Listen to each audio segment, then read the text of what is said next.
د افغانستان د ملي دفاع وزیر چې له اوږدې دمې وروسته یو ځل بیا دندې ته راستون سوی وایي چې نړیوال مرستندویه هیوادونه تر 2024 پورې د افغان ځواکونو د روزنې، تجهیزاتو او لګښتونو د تمویل په برخه کې له افغانستان سره ژمن او قرارداد لري. اسدالله خالد وایي د اړتیا پر مهال به د هوایي ځواک په برخه کې د نړیوالو ملاتړ ولري.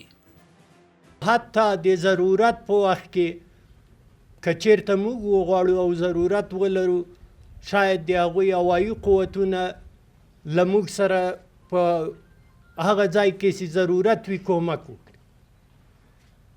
ولې دغه څه موده چې تېره سوه، الحمدلله د موږ خپلو ځواکونو دا ثابته کړه چې موږ د افغانستان له لویستې نه دفاع کولی. داسې مهال چې د امریکا په ګډون نړیوال ځواکونه له افغانستان څخه په وتو دي، پر افغان ځواکونو د طالبانو بریدونو زور اخیستی.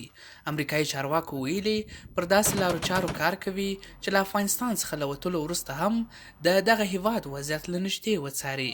نظامي شنونکي د نړیوالو ځواکونو هوایي ملاتړ مهم بولي، خو وايي د دغه ملاتړ د څرنګوالي په اړه باید وضاحت رامنځته سي.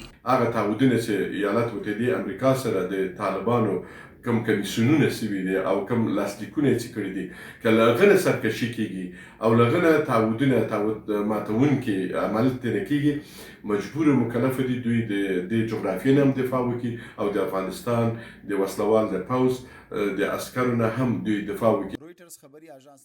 تمه کېږي چې د اسلامي جمهوریت او طالبانو ترمنځ په دوحه کې یو ځل بیا د سولې مذاکرات پیل سي. د مصالحې عالي شورا ویلي چې پلاوی به له طالبانو سره له هغه ځایه چې مذاکرات بند سوي وو بیا خبرې اترې پیل کړي.